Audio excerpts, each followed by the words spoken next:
श्लोक 142. श्रीराम. कळेना कळेना कळेना कळेना, ढळेना ढळे संशयो हि ढळेना, गळेना गळेना हंता गळेना, बळेया कळेना मिळेना मिळेना. श्रीराम. परमेश्वर चराचरात व्यापलेला आहे याची ओळख देहबुद्धी लोप पावल्याशिवाय होत नाही. भगवंतावरची श्रद्धा दृढ नसल्यामुळं त्याच्या मनात संशय वाढत राहतो. अनुभवी लोकांनी सांगितलेलं, ऋषीमुनींनी लिहून ठेवलेलं न पटल्यामुळं मनातला संभ्रम उदयाला येतो. माझंच बरोबर आहे, मी सर्वज्ञ आहे, हा अहंकार माणसाला संशयातून बाहेर येऊ देत नाही. जसं एखादी वस्तू बांधायची असेल तर ती सुटू नये म्हणून एकावर एक 2-3 गाठी माराव्या लागतात. तसं आपल्याकडच्या आत्मज्ञानाची प्रचिती न आल्यामुळं जे आपल्याला कळायला हवं ते कळत नाही. ही गोष्ट आपल्या मनावर ठसवण्यासाठी समर्थांनी कळेना कळेना हा शब्द पुन्हा पुन्हा वापरला आहे. मुळातच एखादी गोष्ट आपल्याला कळत नाही हेही आपल्याला समजत नाही. संशय मनात पुन्हा पुन्हा येत राहतात. आपली बुद्धिमत्ता, निर्णयक्षमता, आकलनशक्ती याच्यावरती माणसाचा जास्त विश्वास असतो. त्यापेक्षा जास्त कल्याणकारी काही असू शकतं हेही त्याला पटत नाही. माणसाला कधी संशय असतो तर कधी विश्वास असतो. काही वेळा कळतंय पण विश्वास नाही, किंवा विश्वास आहे पण कळत नाही. अशा द्विधा मनस्थितीत तो सापडतो. शेवटी संशयाची सरशी होते आणि त्यासाठी समर्थ ढळे ना ढळे संशयोही ढळेना असं म्हणतात. एखादा माणूस खूप आजारी असेल, त्याचं डोकं दुखत असेल, थंडी वाजत असेल आणि थोडा तापही असेल तर सुरुवातीला आपल्याला तो फ्लू असावा असा संशय येऊ लागतो. मग आपण त्याची औषधं घेतो पण ताप उतरत नाही. आपल्याला थांबायची तयारी नसते.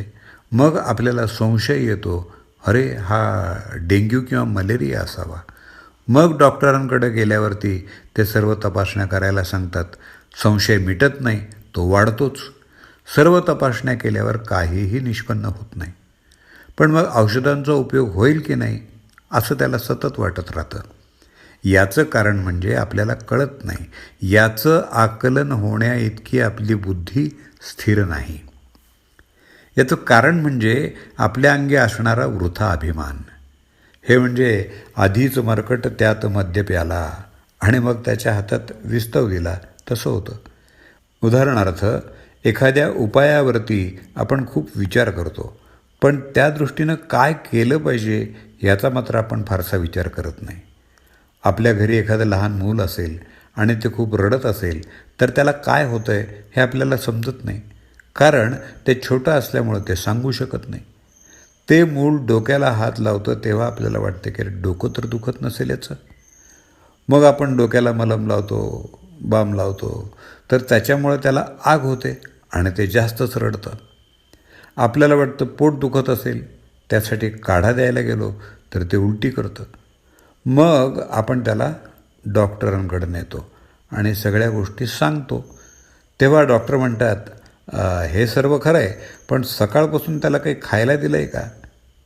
मग आपल्या लक्षात येतं की सकाळपासून आपण त्याला काहीही खायला दिलेलं नाही.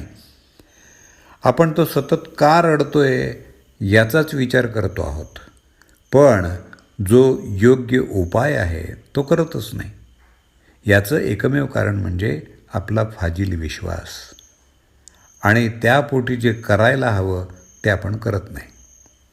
आपण परमार्थ मार्गाला लागलो की असंच होतं. कोणी सांगतं एखादा ग्रंथ वाचा, कोणी म्हणतं अभिषेक वगैरे करा, कुठं शांतपूजा करा. असे विविध उपाय करूनही प्रचिती न आल्यामुळं आपला परमेश्वराविषयीचा विश्वास ढळू लागतो.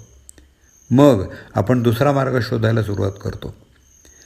एखादी 2 पारायणं केली, पूजापाठ केले म्हणजे मला काही सगळं कळलं असं होत नसतं.